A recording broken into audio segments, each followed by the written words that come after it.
आमच्या पक्षामध्ये आमच्या पक्षाचे ज्येष्ठ नेते आनंदराव देवमाने यांचा पुनः घर वापसी झालेली आहे. काही असणाऱ्या खालच्या लोकांच्या समज गैरसमजातनं काही गोष्टी घडलेल्या होत्या,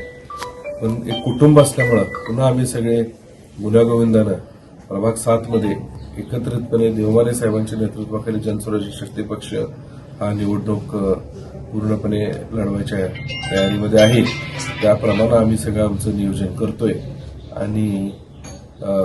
विकासात्मक काम जे देवमाने साहेबांनी गेल्या 5 वर्षात आणि मधल्या काळात जेव्हा महापालिका बरखास्त झाल्यावरती जनस्वराज्य शक्ती पक्षानं जो भरघोस निधी आनंदराव देवमाने यांच्या नेतृत्वाखाली त्या ठिकाणी दिला, त्या माध्यमातून निवडणूक आणि प्रभागातल्या लोकांचा पूर्णपणे विश्वास हा विकासावरती आहे आणि आनंदराव देवमानेंचा हा अजेंडा, हा विकास एवढा एकच अजेंडा त्या ठिकाणी असल्यामुळे आम्ही सगळेजण त्यांच्याबरोबर ताकदीनं आहोत आणि लवकरच या बाबतीत आम्ही राज्याचे मुख्यमंत्री आदरणीय देवेंद्रजी फडणवीस साहेब,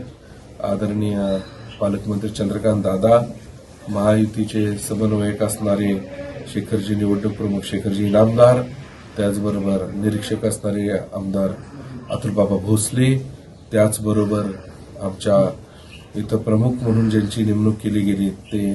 मकरंदजी देशपांडे साहेब आणि इतर सर्वच लोकांची आम्ही त्या ठिकाणी या बाबतीतली मागणी करून आमचा हा कसं हा पुढे केला जाईल याचा प्रयत्न आम्ही सगळेजण चांगल्या पद्धतीनं करून पक्षामध्ये ज्येष्ठ नेते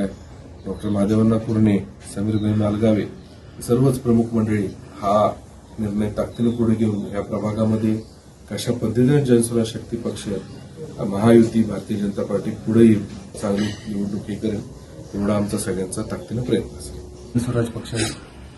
माझे इतर पक्ष सोडून आलो. माझ्या काही नेत्यांनी आणि माझ्या काही कार्यकर्त्यांनी दबाव टाकला की साहेब आपण चुकतोय कुठेतरी आणि आपण पुन्हा जनस्वराजमध्ये जावं आणि जनस्वराजमधूनच उमेदवारी मागून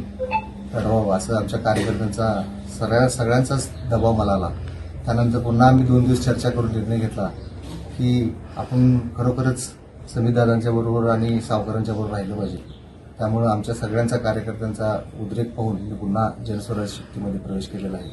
भविष्यात मी जनस्वराज पक्षाकडूनच निवडणूक लढवित आहोत आणि यापुढेही जसं मागं 5 वर्षात काम केले, 15-20 वर्ष आम्ही या भागात आहे, त्या पद्धतीने जनस्वराज्य शक्ती पक्ष हा वाढण्याचा प्रयत्न मी सदैव करत राहील. या निमित्ताने मी वाहिली.